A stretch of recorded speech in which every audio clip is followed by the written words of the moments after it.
Buenos días. Llegó el tiempo del devocional con el pastor Salvador Morales. Esperando que sea de tu agrado, con ustedes el pastor. Muy buenos días, día martes 5 de noviembre, año 2024, y volvemos a ver la misericordia, pero sobre todo la gracia de nuestro Señor Jesucristo. ¿Cómo poseer la tierra? Estamos en ese tema, los factores oponentes. La lectura bíblica es Levítico 10 del 1 al 3, números 12, 1, 2, 9, 10, 15, números 13, 25 al 14, 10 y Primera de Corintios 10 del 1 al 6 y Hebreos 4, 12. En este capítulo veremos más de cerca cómo poseer la tierra considerándolos desde el lado negativo en lugar del lado positivo. Esto nos ayudará más. La independencia y el individualismo. Hemos visto que la manera en que el pueblo del Señor posee la tierra es como grupo, no como personas individuales. Eso significa que ninguna persona como individuo puede entrar en esta tierra. Esto no corresponde a un individuo, más bien corresponde a un cuerpo colectivo. Esto lo hemos visto claramente. También debo recordarles una vez más que para entrar en la buena tierra el pueblo del Señor debe tener el tabernáculo. Lo primero que los hijos de Israel establecieron entre ellos fue el tabernáculo. Este mismo hecho indica gráficamente que la entrada a la tierra es un asunto corporativo, no es un asunto individual.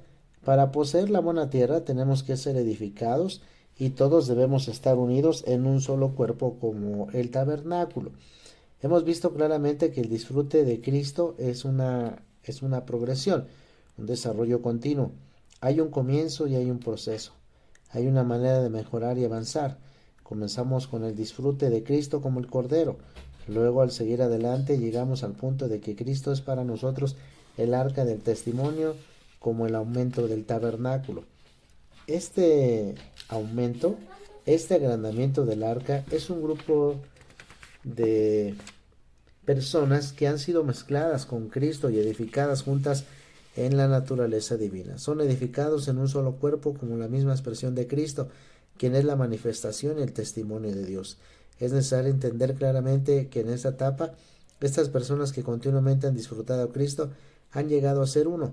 Ya no son sencillamente individuos por medio del disfrute de Cristo, han llegado a ser un solo cuerpo. Al principio parecía que disfrutábamos a Cristo separada individualmente. Usted disfruta a Cristo como el Cordero y yo disfruto a Cristo como el Cordero. Usted disfruta a Cristo en su casa y yo en la mía. Todos disfrutamos a Cristo, solos donde quiera que estemos. Pero cuando llegamos a la etapa de tener el tabernáculo erigido entre nosotros y de ser expresión de Cristo por medio de disfrutarlo más y más, ya no podemos estar separados. Debemos reunirnos, ser unidos y edificados como un solo cuerpo. Las 48 tablas no pueden separarse nunca. Si se separan, el arca no estará en medio de ellas como su contenido. No habrá lugar para el arca como testimonio de Cristo. Si nosotros como un grupo del Señor, del pueblo del Señor, queremos seguir adelante para disfrutar a Cristo en una forma más sólida que el Cordero Redentor y el maná diario, si queremos disfrutarlo como el testimonio de Dios, debemos ser edificados en un solo cuerpo como el tabernáculo bajo la cubierta de la plenitud de Cristo. Debemos ser uno. En esta etapa debe haber alguna unidad entre los hijos del Señor.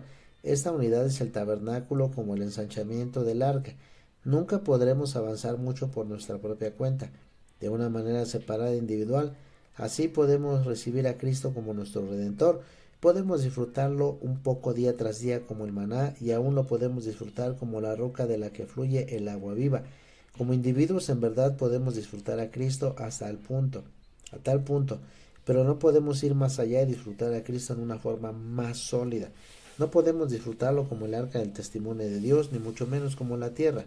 Como el arca con la tierra, considere el tamaño del arca y mire cuán vasta es la tierra. Hay una gran diferencia. La tierra es inescrutable y limitadamente grande. Las dimensiones de la tierra son la longitud, la anchura, la altura y la profundidad de Cristo. No obstante, si no podemos disfrutar a Cristo como el arca, está claro que nunca podremos disfrutarlo como la tierra. Y no podremos experimentar a Cristo como el arca, sino hasta que hayamos sido edificados como el pueblo de Dios. No es posible seguir adelante como una tabla separada. En el edificio del Señor todos los números y dimensiones siempre incluyen el 5 o el 3.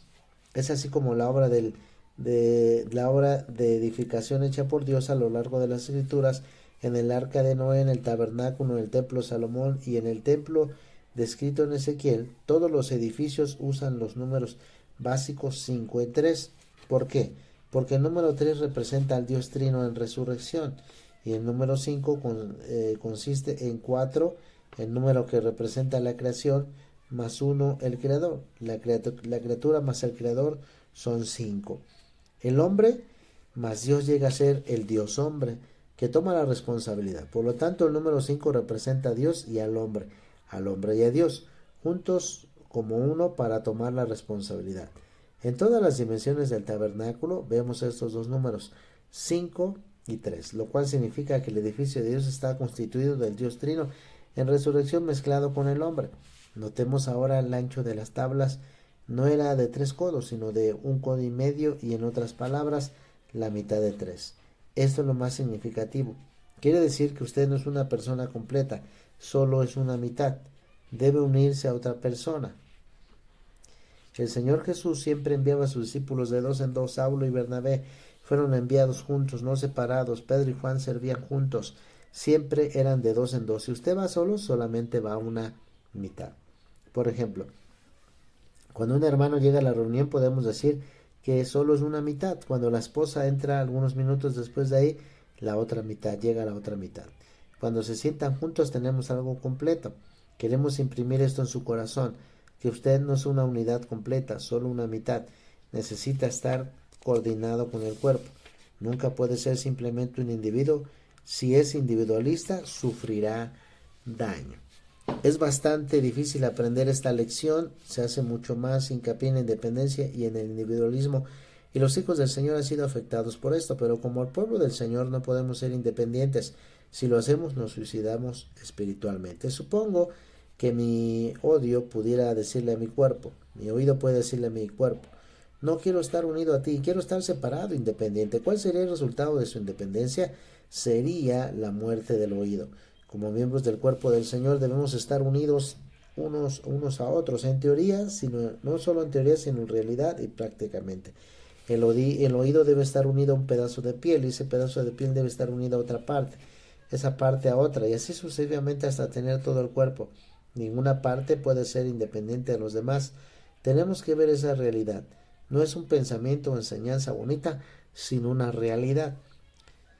Procuremos aplicar este principio a nosotros mismos en una forma práctica. Usted es el miembro del cuerpo de Cristo. Alabado sea el Señor. Hemos sido regenerados como miembros de su cuerpo. ¿Puede usted decirme con quién está unido prácticamente? ¿Puede mencionar el nombre de un hermano o de ciertos hermanos con quienes usted realmente es uno, o con quien usted está interna y prácticamente unido? Tal vez conteste que usted está unido a la cabeza del cuerpo, pero si mi pie contestara así, estaría en una posición equivocada. Debe haberse desprendido del extremo más bajo de mi cuerpo y unido directamente a mi cabeza. Pero el arreglo de Dios no es ese. El Señor no le pidió a Pedro que fuera con él como par. Dios no le pidió a Pablo que fuera como Cristo, como par. Usted debe ser unido con otra persona, además de Cristo, con algún miembro que no sea la cabeza. A donde quiera que voy, si es posible, hablo de este asunto, pero es casi imposible oír la respuesta. Hermano, gracias al Señor estoy definida y prácticamente unido con cierto hermano. Si usted vive en Chicago, no puede decir que está unido con los santos de Chicago. En la práctica no lo está. Si dice esto, quiere decir que no está unido con nadie. Debemos estar unidos de modo definitivo y edificados de modo práctico con ciertos hombres y hermanos. Hasta ahí el día de hoy. Nos escuchamos Dios mediante mañana.